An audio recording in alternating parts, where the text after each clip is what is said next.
Everybody here knows about Moondrop, don't they? Lots of earphones tuned to either Harman or diffuse field.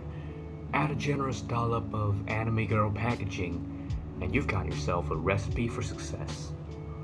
Well, today I'm bringing the Moondrop Sparks. This is Moondrop's first foray into the true wireless world, and spoiler alert, I'm very impressed. And with that, let's get to the review of the Moondrop Sparks.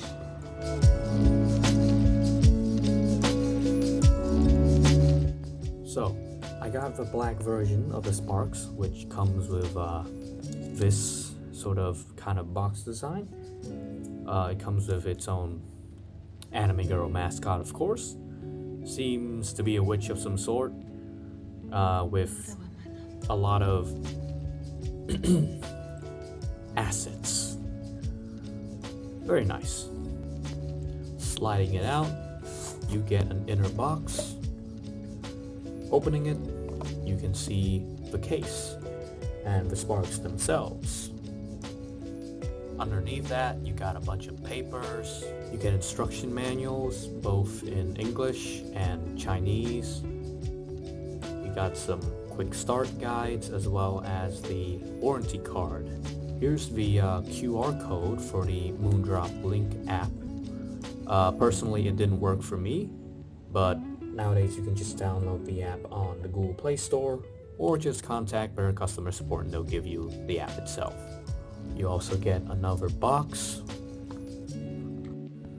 Within it is a bunch of other cards, probably some QR codes for their like Chinese social media, I don't know.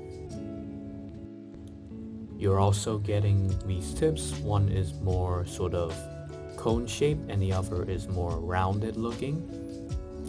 They also throw in your generic Moondrop silicone ear tips. And for the Sparks, you can also get this pair of medium-sized foamy tips. And of course, with our true wireless product, we're giving you also a little USB-C charging cable. So, I love this unboxing experience. It's nice feeling, it's well presented, there's a good amount of accessories, and even though the amount of paper in there is kind of excessive, it does make me feel like they are trying to cover all of their bases for the consumer, which I appreciate, and it really makes the product feel more premium than it is. Good job, Moondrop. So here's the case for the Moondrop Sparks. I really love the look. It's a matte black plastic with a gold top and the Sparks text over here. It's a really nice aesthetic. It reminds me of the Sony WF-1000XM3's case. It's a little big, but still very nice looking. There's the charging port in the back. This one's a little recessed, so make sure a USB-C cables actually reach into it. You can also see the NFC chip. This will give another quick way to pair the Sparks to your phone. You also get the case for the Moondrop Sparks' case. Yeah, you can get this separately, but I got it bundled with my Sparks. To be honest, this thing kind of feels cheap. The little flexible bit here looks like the glue is kind of trying to peel off. And when you actually, wear the case, it kind of makes the whole thing kind of heavier and harder to use. If you really want to keep the Sparks case pristine, then buy it, but otherwise, skip this thing. And here are the Sparks. It kind of looks like your typical semi-custom in-ear monitor design, just with no wires. It's also sort of a matte black plastic. I actually really like the printing on the front plate here. It's actually quite durable and it hasn't worn out after like 3 months of light usage. So the fitment of the Moondrop Sparks is kind of bad actually. It doesn't have any wingtips or really any ergonomic features to grab onto your ears, so it essentially just relies on the ear tip and the nozzle just holding on to your ear, and it can be uncomfortable for longer listening sessions. It's light enough that it won't fall out, but I wouldn't trust these for anything more than a walk, let alone like a jog or a workout. So the tips of the Sparks are not really great for me. They're hard to get onto the nozzle, and they just don't really seal my ears as well. Not even the foamies can even do it. And then their normal silicone tips, well, they have two long stems, so it makes the Sparks just bulge out of your ear, and it just makes it fall down easily. Which is why right now I'm using these tips. These are from the Shozi Hibiki SE. They have a little shorter stem, so it doesn't make the spark bulge out your ear as much, and it's got this sort of slightly grippy material that makes the spark stay on your ear more firmly and hopefully for longer. Okay, so these are the ways that you can pair your Moondrop Sparks. Turn on the Bluetooth. You take the Sparks both out, and it will show that on your Bluetooth screen. You click on it, and it should be connected. Another way to do this is you take the Sparks out, you tap the case, it'll vibrate a little bit, and the Sparks should be connected as well. That's how you use the NFC chip on the back of the case to connect.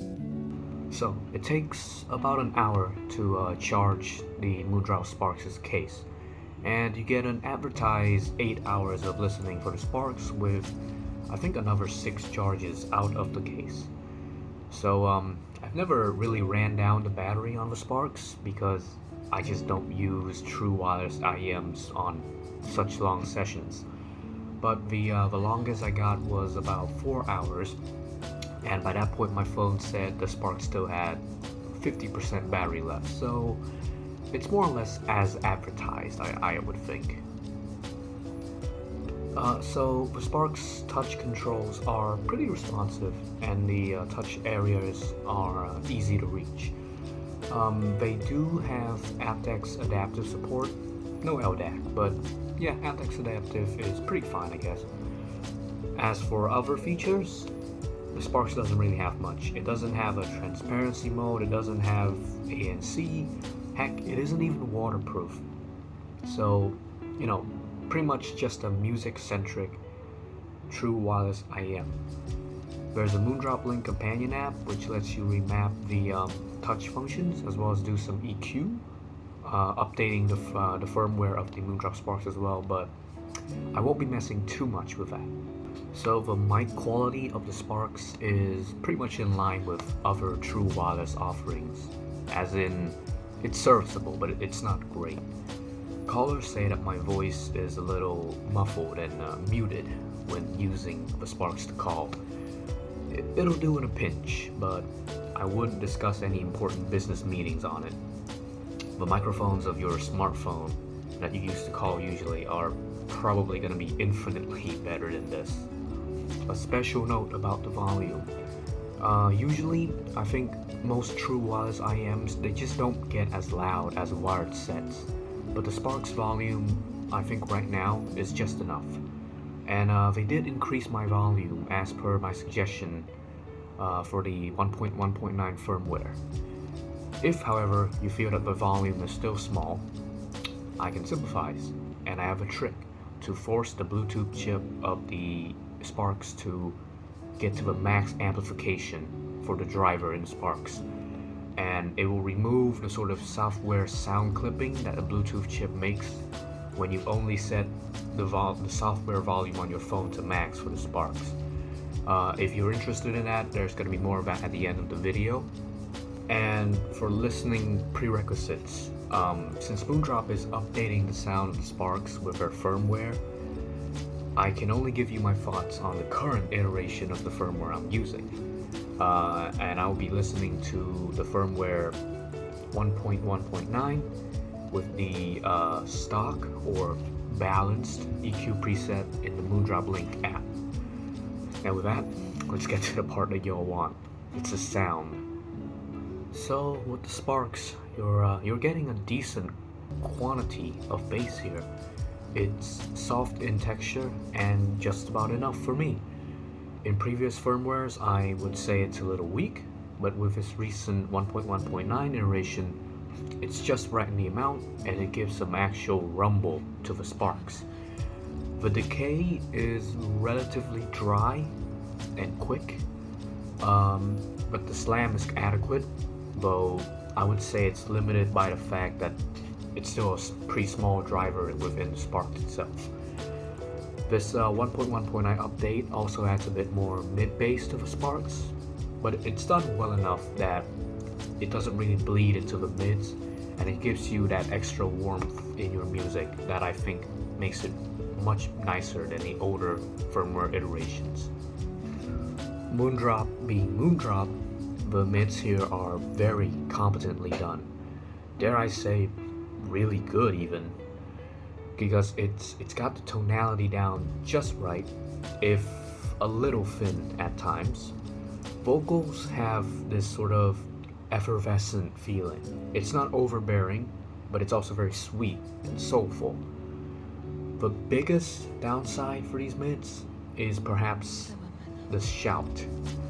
So other firmwares, it had the mids a little too forward, and it made it shouty for like, I'd say 40% of the time. But as it is now though, when I hear the Sparks mid, it's only shouty for maybe 10% of my music library, which is quite a decent improvement.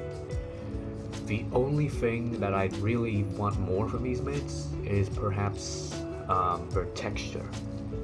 It's a little smoothed over, and it's probably to mask the lack of technical ability of the driver, but I would have wanted a slightly sharper presentation. I would think that would be a bit better than what it is to right now. The highs of the Moondrop Sparks is again surprisingly competent for a true wireless product.